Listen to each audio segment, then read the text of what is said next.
બાબતો જોઈ કેસ સ્ટડીમાં તો એમાં ગુણાત્મક, સંખ્યાત્મક અને મિશ્ર સંશોધન હોય છે. કેસ સ્ટડી એ શું છે? એક પ્રકારનું તમારું શું છે? સંશોધન જ છે. સંશોધન કેવી રીતે થાય? ગુણાત્મક રીતે થાય અને સંખ્યાત્મક રીતે. સંખ્યામાં માત્ર આંકડાકીય બાબતો, આટલા ટકા જોડે આ પરિસ્થિતિ છે એ ટકામાં સંખ્યા પ્રમાણે હોય. પછી ગુણાત્મક પ્રમાણે એનું મૂલ્યાંકન કરવું પડે. એમાં ઇન્ટરવ્યુ છે, મુલાકાત પદ્ધતિ છે, એનાથી ગુણાત્મક અને ઘણીવાર તમારે મિશ્ર સંશોધન પદ્ધતિ વાપરવી પડે. પછી છે વ્યક્તિ અભ્યાસના 5 ઘટકો. કયા 5 ઘટકો છે? એક તો અભ્યાસના પ્રશ્નો. એટલે વ્યક્તિ અભ્યાસ પ્રશ્નો તમારે સંખ્યાત્મક રીતે બી લઈ શકો, વર્ણનાત્મક રીતે બી લઈ શકો. એટલે અભ્યાસના તમે પ્રશ્નો કયા લેશો. પછી બીજો છે તમારો સિદ્ધાંત કયો રહેશે. પછી વિશ્લેષણ એકમ, આ રીતે તમારે વિશ્લેષણ બી કરવું પડશે. પછી એના પછી માહિતી અને સિદ્ધાંત જોડાતો તર્ક. માહિતી સિદ્ધાંતને જોડતો એક તર્ક ઉભો કરવો પડશે અને પરિણામોનું અર્થઘટન કરવાના માપદંડો. તમે પરિણામોનું અર્થઘટન કરો છો એના માપદંડો કયા છે એ આપણે જોઈશું. પછી આવે છે વ્યક્તિ અભ્યાસના પ્રકાર. વ્યક્તિ અભ્યાસના પ્રકારો કયા હોય છે? એક તો સમગ્રતાલક્ષી. એમાં એક એકમનું વિશ્લેષણ. સમગ્ર હોય પણ એમાં એક એકમનું વિશ્લેષણ હોય. દાખલા તરીકે આટલી બધી આપણી સંસ્થાઓ છે એમાંથી એક એકમનું વિશ્લેષણ, એક ફેકલ્ટીનું વિશ્લેષણ. પછી સંકૃતિ એટલે અનેક એકમોનું વિશ્લેષણ, એટલે જનરલ અનેક એકમોનું આપણે જે વિશ્લેષણ કરતા હોઈએ એમાં એક કિસ્સો આ બાબતમાં પ્રકાર 1, પછી પ્રકાર 2, એવી જ રીતના અનેક કિસ્સામાં પ્રકાર 3 અને પ્રકાર 4. આ ટેબલ પ્રમાણે 4 પ્રકારો અને રોબર્ટ ગીને આપ્યા. રોબર્ટ ગીને આ પ્રકારો દર્શાવ્યા. હવે આપણે આગળ વાત કરીએ વ્યક્તિ અભ્યાસ કેસ સ્ટડીના માપદંડો કયા હોય છે. એક છે ઘટકની યથાર્થતા. ઘટકની યથાર્થતા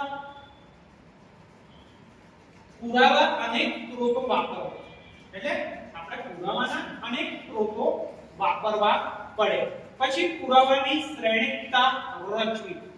તમે જે ડેટા લો છો એક પ્રકારે પુરાવાના આધારે બાળકની આ સમસ્યા છે તમને કેવી રીતે ખબર પડશે? એવા કોઈ પુરાવા થશે તો જ ખબર પડે. પુરાવા વગર આપણને સમસ્યા જ ખબર ના પડે. તમે એમ કહેશો આ બાળકે આ પરિસ્થિતિમાં આ છે પણ તમારી જોડે પુરાવો ના હોય તો કોઈ સાબિતી થાય ના. એટલે સમસ્યા મળે જ નહીં. પુરાવા વગર શું થાય? સમસ્યા મળે જ નહીં. અને પુરાવા હોય તો જ સમસ્યા મળે. પુરાવા અનેક સ્ત્રોત વાપરવા, પુરાવાની શ્રેણીકતા રચવી, ચાવીરૂપ માહિતી તજજ્ઞો પાસે અહેવાલની સમીક્ષા કરવી. હવે તમે આ બધું જ એનાલિસિસ ને બધું કર્યું અને અહેવાલ રૂપે તમે જે કરો છો એ પછી તજજ્ઞો ડાયરેક્ટ તમે પબ્લિશ ના કરો. તજજ્ઞોને કહેવાનું કે સર આ મેં એક પ્રકારનો વ્યક્તિ અભ્યાસ કર્યો છે એમાં તમે સમીક્ષા કરો. એટલે સમીક્ષા કરવાથી ફાયદો શું થશે? તમારું તર્ક ડેવલપ થશે કે આવા તજજ્ઞોએ આ વસ્તુ જોઈ છે એટલે ત્રુટિ કોઈ દૂર થઈ જાય. અને નામ ઉપરથી તમારું રાખી છે ત્યારે એટલે તજજ્ઞો જોડે સમીક્ષા. પછી છે એટલે તમારી વેલ્યુ વધે. આપણું જે રિસર્ચ હોય એની વેલ્યુ ક્યારે વધે? આપણે સારા તજજ્ઞો જોડે એની સમીક્ષા કરાવી હોય, ત્રુટિઓ દૂર કરી હશે. એટલે તજજ્ઞો શું કરશે? એ ભવિષ્યનું ઊંડું વિચારતા હોય. કારણ કે આ વ્યક્તિત્વ અભ્યાસ છે ભવિષ્યમાં આ બાબતોમાં ઉપયોગી રહેશે. એટલે એની વેલ્યુ વધી જાય. પછી આંતરિક યથાર્થતા, સરખામણી કરવી, સરેની સરખામણી કરવી, સ્પષ્ટીકરણની બંધારણીય કરવી અને સ્પષ્ટીકરણ બંધારણીય પ્રમાણે હોવું જોઈએ. પ્રતિસ્પર્ધી સ્પષ્ટીકરણનો જવાબ આપવો અને તર્ક પ્રતિમાનનો ઉપયોગ કરવો. અને ઘણા એવા પ્રશ્નો એમાં લોજિક વાપરવું પડે.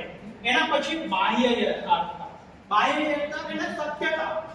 તમે જે કહો છો એમાં યથાર્થતા શું છે, સત્યતા શું છે એ બાહ્ય બાબતોમાં જોઈએ. એક કિસ્સામાં અભ્યાસમાં સિદ્ધાંતોનો ઉપયોગ કરવો અને અનેક કિસ્સાના સિદ્ધાંતોમાં પુનરાવૃત્તિ તર્કનો ઉપયોગ કરવો. ઘણીવાર એક બાબત રિપીટ થતી હોય તો પુનરાવૃત્તિ કરી શકાય. પછી વિશ્વસનીયતા. આ અગત્યનું છે. તમે કોઈ બાળકનો વ્યક્તિ અભ્યાસ કરો છો પણ તમે જો બાળકને વિશ્વાસમાં ના લીધો હોય તો એને ડર રહેશે કે મારી માહિતી ક્યાંક બહાર જશે. ખ્યાલ આવે? હું પોતે જ છું, તમારો જ્યારે વ્યક્તિ અભ્યાસ કરું, પર્ટિક્યુલર તમારો અભ્યાસ કરું, પણ તમને મારા ઉપર વિશ્વાસ ના હોય અથવા હું તમને વિશ્વાસમાં ના લઉં ત્યાં સુધી હું સાચી માહિતી મેળવી શકું નહીં. તમે બાળકને પૂછો છો, એને પર્સનલ બધી વાત પૂછો છો, પણ બાળક જો તમારા ઉપર વિશ્વાસ ના કરે તો તમને માહિતી આપશે નહીં અને તમને એ સમસ્યા ખબર પડશે નહીં. ફોર એક્ઝામ્પલ, અહીંયા કોઈ છોકરી રડે છે પણ એ છોકરીને રડવાનું કારણ કંઈ જુદું હોય પણ એનાય ડર હોય કે હું આ સરને વાત કરીશ તો આ સમસ્યાના બદલે સમસ્યા વધી પણ શકે. મારી સિક્યુરિટી ખોરવાશે. ખ્યાલ આવે છે? તો સિક્યુરિટી ખોરવાશે એ ખબર પડે તો એ વિશ્વાસ કરશે. પણ એને વિશ્વાસ આવશે. એક સાયકેટ્રિસ્ટ હોય, સાયકેટ્રિસ્ટ ની ઈલાજ કરે છે ત્યારે સૌથી પહેલા વિશ્વાસ મળે છે. કોઈ આપઘાત કરે છે પણ એ આપઘાત કરે છે તો તરત એ જોશે વ્યક્તિ, જો વિશ્વાસમાં ના આવે એ વ્યક્તિ જોડે કમ્યુનિકેશન ના. કોઈ ક્રિમિનલ હશે, કોઈ આતંકવાદી હશે, એ આતંકવાદી અગર જો મારા ઉપર વિશ્વાસ ન કરતો, અગર જો હું સ્પેશિયલ ઇન્વેસ્ટિગેટરમાં હોઉં અને મારા ઉપર એ વિશ્વાસ ના કરે તો મને માહિતી આપે નહીં. પણ હું એને વિશ્વાસમાં લઈ લઉં છું, એને વિશ્વાસ આવશે કે આ સર છે મને પ્રોટેક્શન 100% આપશે.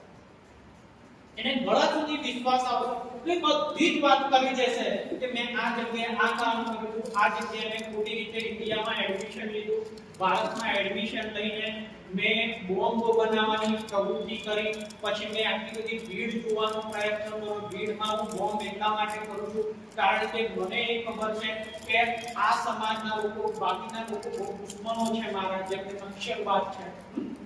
નક્સલવાદ છે, આ બધા નક્સલવાદને આ બધું કેમ થાય છે?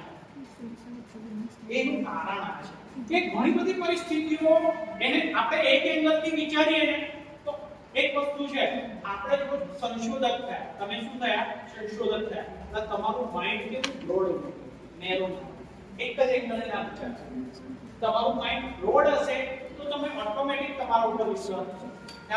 એક નાનું બાળક હોય છે તો અમારામાંથી કોઈ શિક્ષક બને ભૂલથી અને એ શાળામાં શિક્ષક બને અને શિક્ષક બન્યા પછી અમુક બાળકો તમને બહુ જ આ મેડમ બહુ જ ગમે છે. આપણું પહેલા બીજા ધોરણનું બાળક હોય કે પાંચમા છઠ્ઠાનું હોય ને, આ મેડમ કે આ સર બહુ જ ગમે.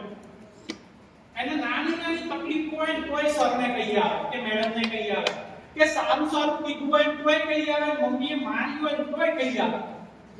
અને કોઈ રીતે ગમે એમ બોલે ને તો બી કહેવાય જાય એને શું સર કે મેડમ ઉપર વિશ્વાસ છે. પણ એ દિવસે સર કે મેડમ ગેરહાજર છે, 2 કે 3 દિવસ લગ્નમાં ગયા છે, પ્રશ્ન છે, તરત એ છોકરું શું કરે? જાય પ્રિન્સિપલ મેડમ કે સર કે આ સર ચમ ન થાય, મેડમ ચમ ન થાય, પછી બીજે દિવસ ફરી જાય છે, ચમ ન થાય, મને નહીં ખબર. એ ક્યારે કે એના જોડે લાગી છે, એ મેડમને ધોઈ નાખ્યો હોય, એ સરે ધોઈ નાખ્યો હોય તો પણ બીજા દિવસે સર ને મેડમને રિસ્પેક્ટ કરે કારણ કે એના જોડે શું બંધાય? વિશ્વાસ. આ વિશ્વાસ છે. જો તમારા ઉપર, તમે એક સંશોધક છો, તમારા ઉપર જો વિશ્વાસ આવે તો તમારી સમસ્યા સાચી થાય અને પુરાવાઓ સાચા મળે, તમારું એનાલિસિસ સાચું થાય અને સમસ્યાનું સમાધાન મળે. અભ્યાસની આચાર સંહિતાને અનુસરવું અને વ્યક્તિ અભ્યાસની માહિતી સંગ્રહનો વિકાસ કરવો. એટલે વ્યક્તિના અભ્યાસની આચાર સંહિતા, વ્યક્તિના અભ્યાસની, તમારા ઉપર વ્યક્તિત્વ અભ્યાસ, વ્યક્તિનો અભ્યાસ કરું, વ્યક્તિ અભ્યાસ, કેસ સ્ટડી કરું તો મારા ઉપર આચાર સંહિતા લાગુ પડે કે આમની કોઈ બી ગોપનીય બાબતો હું ડિક્લેર કરી શકું. માની લો કે કોઈને HIV પોઝિટિવ છે, સ્ત્રી હોય કે પુરુષ, તો એ એના તજજ્ઞ તરીકે વ્યક્તિ હો એનું સાયકોલોજીકલ રીતે એનું મેન્ટલી કાઉન્સેલિંગ કરું તો સૌથી પહેલા મારો કયો ગુણ હોવો જોઈએ? આચારસંહિતા. ગોપનીય બાબત છે, એને સમાજમાં જીવવાનો અધિકાર છે. આ માહિતી સમાજમાં ત્યાં જાય અને એમની કોઈ ટીકણો એક ખોટી રીતે એના માનસિક રીતે ક્રૂરતા ડેવલપ થાય, લોકો સમાજથી એને માનસિક રીતે દૂર રાખે, એ બહુ જ એનું ઇમોશનલી નુકસાન થાય. તો એ કોની જવાબદારી છે? સંશોધન. એટલે એક એંગલ છે કે સાથે સાથે તમે ઇન્ટર્નશિપમાં જ્યારે વિદ્યાર્થીઓ વ્યક્તિ અભ્યાસ કરતા હો ખાસ યાદ બાળકની ગોપનીય માહિતી હોય કે તમારે જાગૃત કરવાની, તમારે શું કરવાનું છે? સમસ્યાનું સમાધાન માટે એક પ્રકારનો અભ્યાસ કરવાનો, એ માહિતી ડિક્લેર કરવાની નથી, એ તમારા સુધી સીમિત રાખવાની. હા, એનું પરિણામ આવે, અહેવાલ આવે, એ અહેવાલ બહાર જાય એ વસ્તુ આખી અલગ છે. એ અહેવાલમાં સમાધાન મળે. આવી ઘણી બધી સમસ્યાઓ હોય, જેમ કે 10મા 12મા વિદ્યાર્થીઓ પરીક્ષાનું ટેન્શન આવે તો પરીક્ષા ચાલુ થાય એ પહેલા, પરિણામ આવે એ પહેલા બાળકો આપઘાત કરતા હોય છે. પરીક્ષાની ચિંતા વધતી હોય તો હેલ્પલાઈનનો છાપા પર તરત આવી જાય. કેમ આવે છે? બાળકોને વિશ્વાસ પડે. આ એક્ઝામ એ લાઈફ નથી. એક્ઝામ એક તબક્કો છે, ટાસ્ક છે, રાઈટ? એને એટલું સિરિયસલી લેવું જોઈએ નહીં, પણ એને સારી રીતે મહેનત કરીને પાસ કરવાનો પ્રયત્ન કરવો જોઈએ નહીં. તો આ શું છે?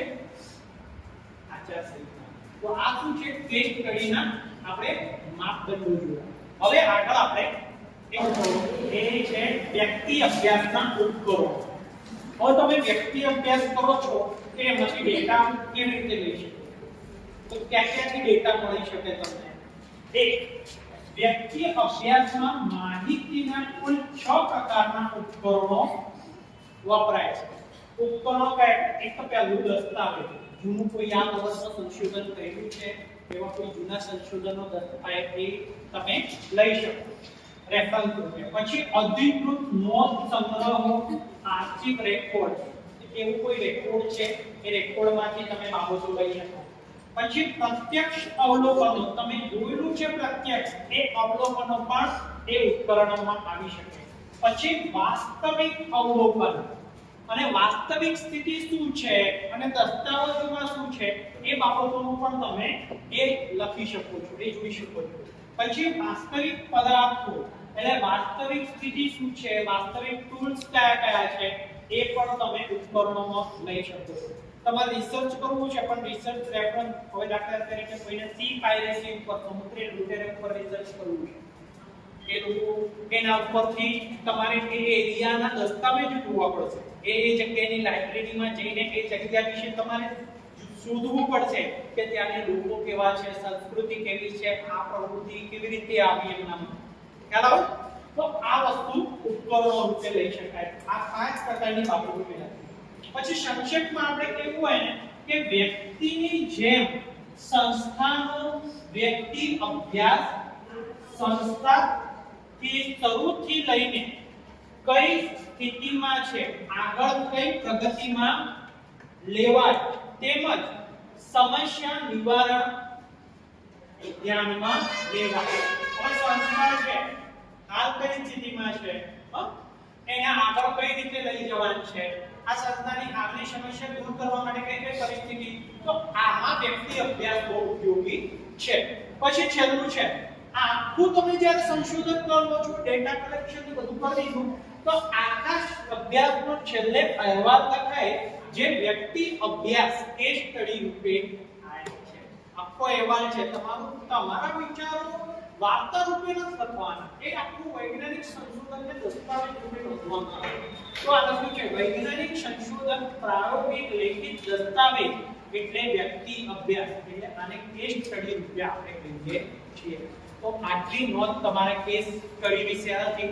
હવે તમારે કોઈ એક વિષય સમસ્યા લઈને એક તમારે કેસ સ્ટડી કરવાની રહેશે, બરાબર? તો આટલા મુદ્દાઓ તમને ખ્યાલ આવી ગયો